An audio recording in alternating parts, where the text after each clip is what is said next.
Bapinyo ikikubor bamalagasin, sinyo haban subscribe ya kanega channel kanai kutiak.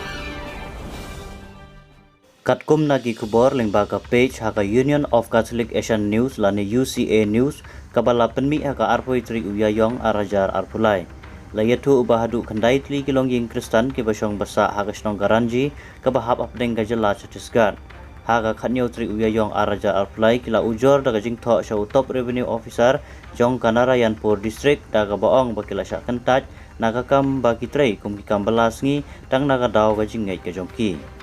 Kumjuru layathu ubagane ka jingja kamde ka sin ka baningkong handre kala deb jateng men house nem ubala deb ha ubanai no pra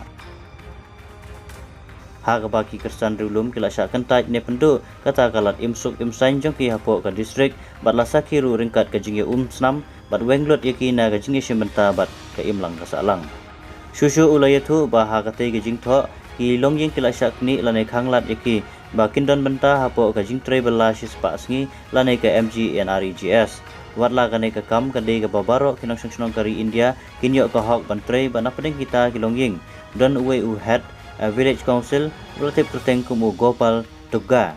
Kanarayanpur district bala kan syaj banyaki daga jingi snam ya kito ki Kristan rilum ki bamane ya kanyam Kristan Shushu u Arun Pannalal ubade u president jongka Chhattisgarh Christian Forum Ulayithu ubanalor gajing syak kentaj nakakam kilangat ru ah gajing kurdu bat galak pan poi ru sudu uput gajing syak tangan bat loong ru bagane gajing jia kalong ka pensniu bok subun bat ula keno ya ka sarkar jela bakam lak mate lakam lane pensitom ya kito ki breu ki ba pensitom ya ki Kristan ha ka tu ka jaka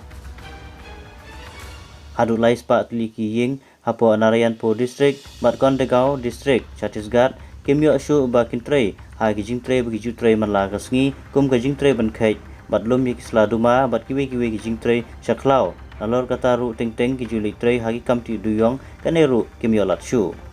kajingsha pendu no kumne ya ka hok ki Kristan ha kate ge jaka kalawan ra jingkurdu ka bakrau khamtam ha kaliang ka pisa pilain bat kan sakta ru ya kalawei ka jongki